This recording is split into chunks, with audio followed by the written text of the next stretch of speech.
सिर्फ इतिहास को कैसे समाप्त किया जाए और एक व्यक्ति नरेंद्र मोदी के नाम पर सारे इतिहास को कैसे लिखा जाए, यही काम आज तक देश में हो रहा है।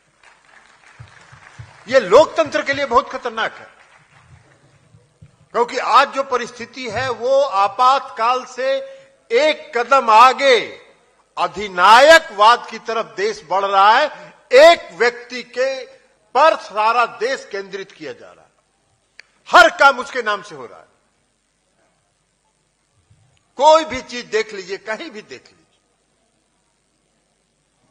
कोई भी काम होगा वो नरेंद्र मोदी पर केंद्रित होगा। मोदी जी ने उद्घाटन किया और अभी संसद का सत्र 11 तारीख को खत्म हुआ। किसी को उस संसद भवन के अंदर जाने का, प्रवेश करने की अनुमति भी नहीं थी, इसलिए कि संसद भवन के अंदर सिर्फ अभी काम चल रहा है पूरा, और इसलिए कोई उसको घुस के नहीं देख सकता था। क्या हो रहा है देश में? जब चुनाव आता है तो भावना भड़का के वोट लिया जाता है। लोक लुभावन जो नारा होता है वो नारा दिया जाता है। भाई 2014 में आज तो बताना चाहिए ना इस देश के आदरणीय प्रधानमंत्री जी को कि 9 साल 2014 से 2023 9 साल हो गया। इस 9 साल में इस देश में क्या क्या काम आपने किया है, यह तो बताना चाहिए उनको। 2014 में उन्होंने कहा कि 2 करोड़ नौजवानों को प्रतिवर्ष रोजगार देंगे, पूरे विदेश से काला धन वापस ले आएंगे, हर गरीब के खाता में 10 से 15 लाख रुपया पहुंचाएंगे। जनता ने कहा, विश्वास कर लिया, भरोसा कर लिया। हम लोग भी चुनाव लड़ रहे थे 2014 में। जो लड़के, नौजवान लड़के इंजीनियरिंग, मेडिकल कहीं कहीं बाहर पढ़ रहे थे, सब पढ़ाई छोड़ छोड़ के गांव आ गए थे, अपने माता पिता को हाथ गोड़ जोड़ रहे थे कि भाई वोट दे दीजिए मोदी जी को, हम लोग को नौकरी मिल जाएगी। नौकरी देने की बात तो छोड़ दीजिए, सरकारी विभागों में जितनी नियुक्तियां होती थी उन सारी नियुक्तियों पर प्रतिबंध लग गया और कोई नियुक्ति 2014 के बाद से केंद्र सरकार में नहीं हो रही। विजय माल्या, नीरव मोदी और मेहुल चौकसी हजारों करोड़ रुपया इस देश का काला धन लेके विदेश चला गया। 1 रुपया काला धन तो ला नहीं पाए और बाकी 3 लोगों को काला धन लेके भेज दिया इन्होंने। भावना भड़का के वोट लेने का काम किया इन्होंने। अब नहीं बोलते हैं कि रोजगार देंगे। 2019 में पुलवामा की एक घटना हुई थी, पूरे देश पूरा देश के नौजवान और पूरा देश आक्रोशित था कि पुलवामा में हमारे 40 सीआरपीएफ के जवान शहीद हो गए आतंकवादी घटना में। पूरे देश को तकलीफ था।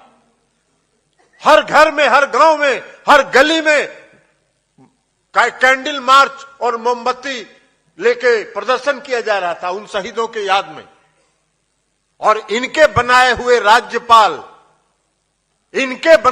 राज्यपाल श्री सत्यपाल मलिक जी ने कुछ दिन पहले एक इंटरव्यू में यह कहा कि पुलवामा की जो घटना हुई उसके 3 महीना पहले हमने कहा था केंद्र की सरकार को कि ये सीआरपीएफ के जवानों को हवाई जहाज से यहां से वहां पहुंचाइए।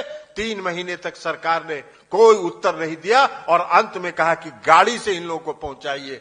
आतंकवाद का जो प्रदेश था जम्मू एंड कश्मीर में, वहां पूरा सड़क की बिना जांच किए हुए सारे सेना के जवानों को आपने भेज दिया और आतंकवादी घटना में 40 लोग मारे गए। सत्यपाल मलिक जी ने यह भी कहा कि घटना के बाद मुझको प्रधानमंत्री जी ने फोन किया और पूछा कि क्या घटना हुई थी। मैंने कहा उनको कि हम लोगों से चूक हुई, हमारी सरकार से चूक हुई। और प्रधानमंत्री ने कहा कि चुप रहिए, कुछ मत बोलिए, एक शब्द मत बोलिए, जबान बंद रखिए।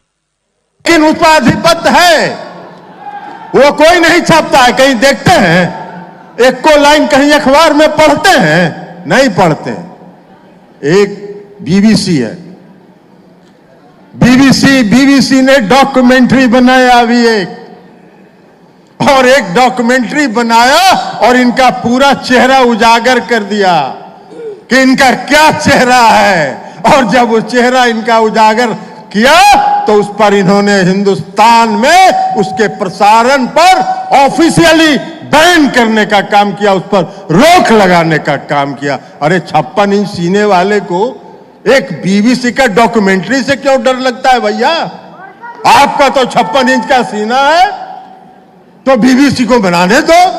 नहीं, इसलिए कि इनका चेहरा बेनकाब हो जाता। हम 2014 के चुनाव में, लोकसभा के चुनाव में क्या क्या प्रचार कर रहे थे?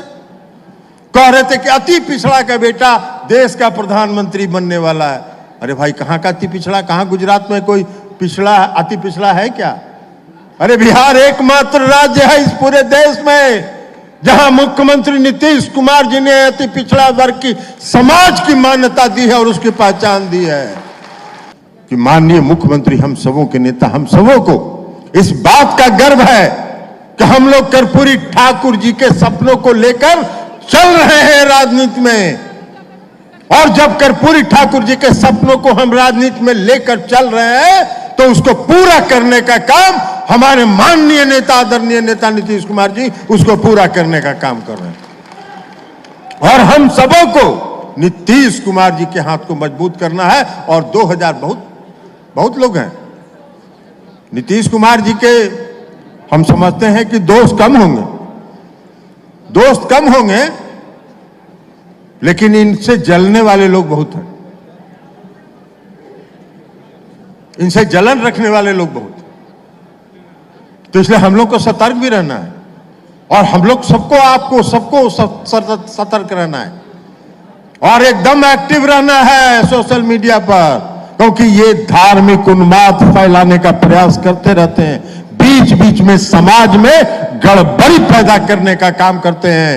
जननायक कर्पूरी ठाकुर जी का वही विचार था जो आज नीतीश कुमार जी बिहार के सरजमीन पर उतार रहे हैं। सबका न्याय, आपसी भाईचारा, सांप्रदायिक सद्भाव, आपसी सामाजिक सद्भाव, ये उनका संकल्प था, ये उनकी सोच थी और उसी को लेकर आज नीतीश कुमार जी भी आगे बढ़ रहे हैं। तो हम सबों को आज उसको संजो के रखना है, उस पर हम सबों को निगरानी रखनी है और नीतीश कुमार जी के हाथ को मजबूत करना है।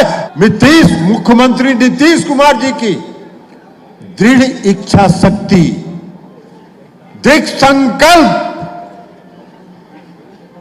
और जो जननायक कर्पूरी ठाकुर जी का सपना था उसको पूरा करने का जो इनका संकल्प था, इन्होंने कहा कि चाहे कोई भी हमको करना पड़े व्यवस्था, हम व्यवस्था करेंगे, लेकिन बिहार में बिना आरक्षण के, अति पिछड़े वर्ग के आरक्षण के चुनाव नहीं हो।